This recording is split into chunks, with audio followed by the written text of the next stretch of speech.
Hi guys, welcome back to my channel. So today I thought it would be a good time to touch up on me coming out as transgender, and like if you guys have any questions, I wanted to answer them for you in like a cute little video. I'm sorry about my voice. I think I have like a slight cold, so I'm a little bit raspy and kind of like grunty, I don't know.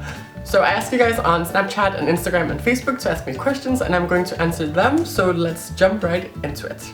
Let's start with Snapchat. Pretty lady. I don't know if I have any questions right now, but I do want to say that you look gorgeous, and I love the picture with the blue eyeshadow blended with purple or whatever. Maybe one question: what is the most ridiculous and hardest part of the process into being a transgender person here in Denmark, and how do you think we can solve it?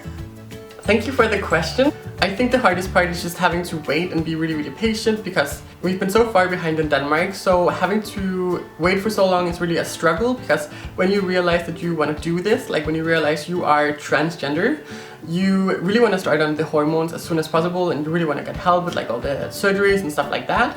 And I contacted my doctor in January of this year, and I won't be starting anything at all until like December, and I think that's a big problem. But as far as I can tell, we are definitely getting better in Denmark to like help transgender people, and I think Amnesty is fighting for some really good things right now. So I'm crossing my fingers that like younger girls will have a less hard time like becoming who they are, and that they won't have to wait so long to get their help, because that is a really big problem for me. Let's move on from Snapchat. For some reason it didn't really work out in this video. I will try again next time, but please send videos instead of like text, because they move away and then I forget the question and then oh, chaos. So Instagram. Sweet Black asks, who inspired your new name, Saline? I think the biggest inspiration is the band Rasputina. They made a song called Saline, the Salt Lake Queen, and I've been listening to that song for like the past 10 years, and I don't know, I just kind of, I don't know, I could just see myself in that name, and I think it just got stuck with me, and I think it has like beautiful meanings. If you look up, not the way that my name is spelled, but if you look up the name Saline and Selena and stuff, it has a really great like meaning. So I think it was just a good fit for me. Plus, I really wanted to keep my name with an S. Just be quiet. So it just kind of, yeah, it just made sense, and I kind of grew into the name, and that's what I'm stuck with now. And Blaine87 asks, did you find it hard telling your friends and family that you were trans? I don't think so, because I think that even from like when I was a little child, they always had an idea that maybe this was a possibility, that this could happen someday. I used to play with like Barbie dolls, and I talked a lot more about this in my last video, but like I was a very feminine child. I think my family just always felt comfortable knowing that. I told my grandparents and father and little brother in 2014 that I was probably going to do this within like a few years, and they all were just like really supportive. With friends, I think I'm really lucky that I have some friends that I've known for a very long time, so they also kind of had an idea that this was probably going to happen one day. So I don't think it was a shock for anyone really, except for the people who were just like, oh, I thought you were just like this and you didn't want to change anything. I'm like, well, yeah, surprise. Umber Witch asks, how was it having to ask people in your life to address you by a new name and she, her pronouns? I think that was probably what kept me from doing it for a really long time, and I think until I realized that like I needed to do this for myself and not for everyone else, it made the problem less big. So I don't think it was a really big problem. I think the biggest problem was just like in the beginning, when I was like, this is it now, I just posted the video, I'm going to do this full on now, so please respect that. At first people were like, oh hey, you know, my old name, and that kind of sucked, but I think now, a few months later, it's really no problem at all. Don't keep yourself from doing it just because you're afraid of people not remembering the new name, or like, you need to do it for yourself and like kind of forget about everyone else's feelings, because this is so deep and like emotional, so just like jump into it and see what happens. DXMNYA, I don't know how you pronounce that. Did you experiment with other names before landing on Saline? I didn't really do that very much. I have names that I like, but I don't feel like I really connected with those, but I am experimenting with like middle names, and I want something, I think, starting with an M, so if you guys have any good ideas. I feel like Saline Simon or Saline Simon, that's kind of, it's a little bit like a hard name, and I really want something with an M to kind of soften it up a little bit. So if you have any good ideas, post them down below. V. Zoe Pierce asks, was it hard for you to transition in Denmark? I haven't actually transitioned yet. I'm just getting started with the process. I think it's definitely hard because the system is really fucked up, but I think it's being worked on, and I think that within like a year or two things will have changed. But I think the hardest thing is just like waiting.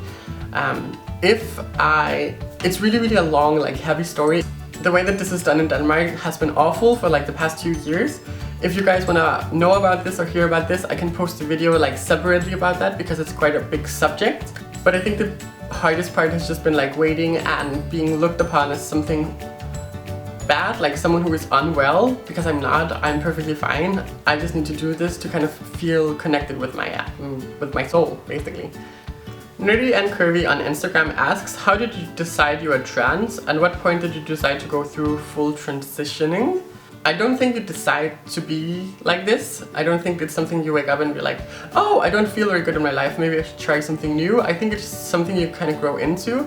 I think some people, they know it from childhood, like they've always known.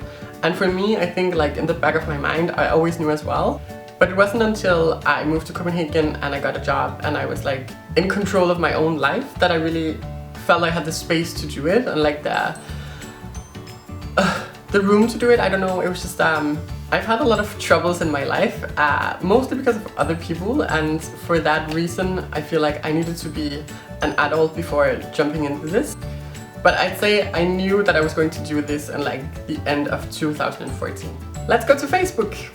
So Camila on Facebook asks, how do you feel about people asking you about gender reassignment surgery?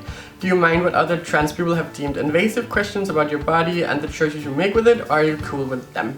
For the most part, I think it's very rude to ask anyone, no matter if you are like cisgender or transgender or like gay or straight, I don't care.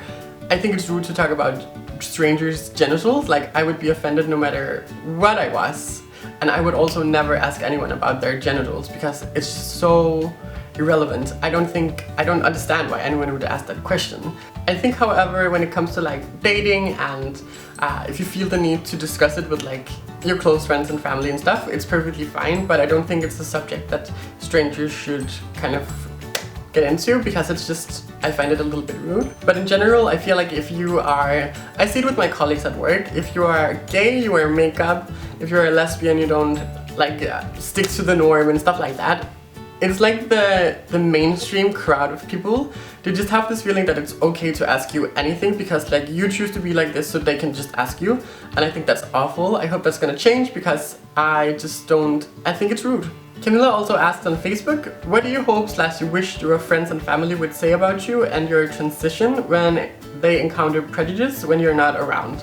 I think I wish that they would just defend me if it was anything bad or negative, but I also hope that they would explain the situation because I feel like a lot of time prejudice and like people being rude about stuff like this is mostly because they don't know about it. Like they don't know what it is, they're scared of it because they maybe don't know anyone who's going through something similar, they haven't seen like documentaries, like they've never been touched by this subject before.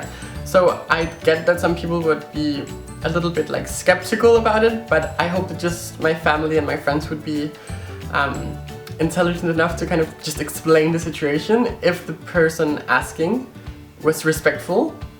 I never have any problem like explaining myself if I feel like I get respect back and if someone is truly interested in hearing what I'm saying. But if some like dude comes up to me and like, oh, blah, blah, blah, blah, whatever, I just don't want to spend any time at all talking to him because he's a rude ass motherfucker.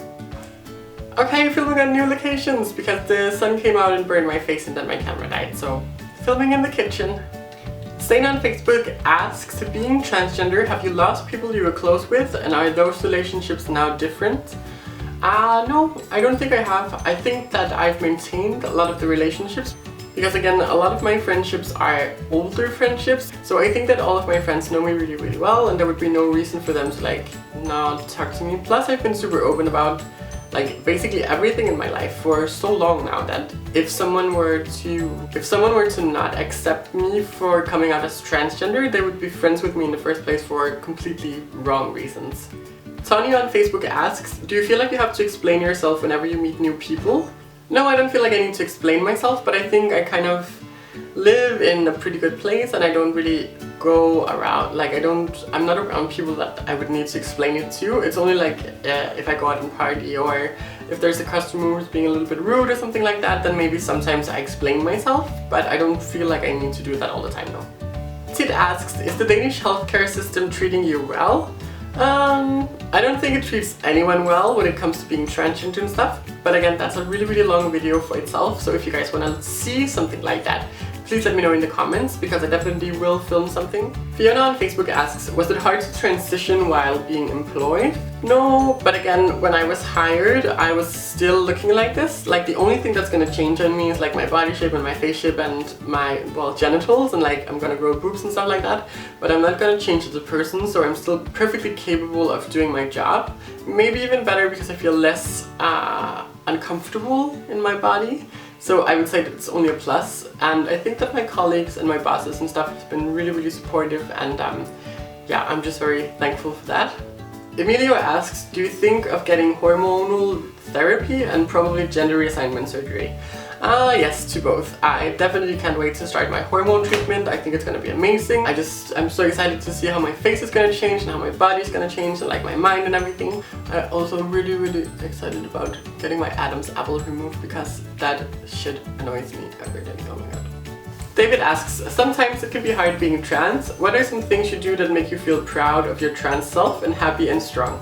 One thing that really inspires me a lot is something that Gigi actually said in one of her videos. I think it was her coming out video like a long time ago. She said something like, me choosing to be woman makes me a lot more woman than a lot of women out there. And I think that just makes perfectly sense. Because like it's something that when you're a transgender, you have to work a little bit harder to kind of keep everything looking the way that you want to. So I'm proud of my outer thing. I just need like everything else to kind of fall in place as well. But I think that's something that inspires me and makes me feel proud. Virginia asks, what kind of inner changes did you experience since you started living as Saline? I think that just people calling me my right name and using the right pronouns, I think that really helps balance out your kind of inner stress and like sadness, because it just makes a lot of difference, like the way that people talk to you and stuff. And I think it also helped kind of change my self-image a little bit, because I just feel a little bit more relaxed now. So I think it's only been positive. The only bad thing is that if I see old friends, or if someone forgets that I changed my name and stuff like that, it happens rarely, but when it does, it can be a little bit annoying and a little bit hurtful. And Sophie asks, how often do guys flirt with you? I think that happens like on a regular basis, especially online. I think that's like where it mostly happens. I don't know, I've been in a relationship for like 10 months until now, so I don't know, I don't really react to it that much, but it definitely happens. Anne asks, knowing that you are a figure other trans people look up to, how does it feel also being a figure that cisgender people look up to? I never really thought about that. I hope that you guys watch my videos and like follow me on Instagram and stuff, because you can relate to me in one way or another. I never really thought of myself as like a role model or anything, and I just kind of do my own thing and kind of pave the way of like being yourself and looking crazy, and everything like that is perfectly fine. So if people look up to me for that, then that makes me very happy. I think I kind of lost track of all the questions now, but thank you guys for asking me questions. If I didn't answer your question this time around, feel free to let me know in the comments if you want to see more of these videos. I think it's always fun to talk to you guys and like answer your questions like this. Also, thank you guys so much for all your love and support. It's been really amazing since I posted my transgender video. Just all the love, it makes me so happy, and I think my quality, like the quality of my life, has definitely improved. I also have a lot of videos planned, and I feel like I'm getting back into it, and I think that's a lot of reason why. Feel free to follow me on Instagram, Snapchat and Facebook at Saline Simon. I will have links down below to everything, and also I'm starting to post a lot more on Snapchat. I'm kind of a little bit addicted right now. Feel free to thumbs up this video and subscribe if you liked it, and I will probably have my makeup routine up, which is what I filmed today, on Monday I think. So have a really nice day, and thank you guys for watching.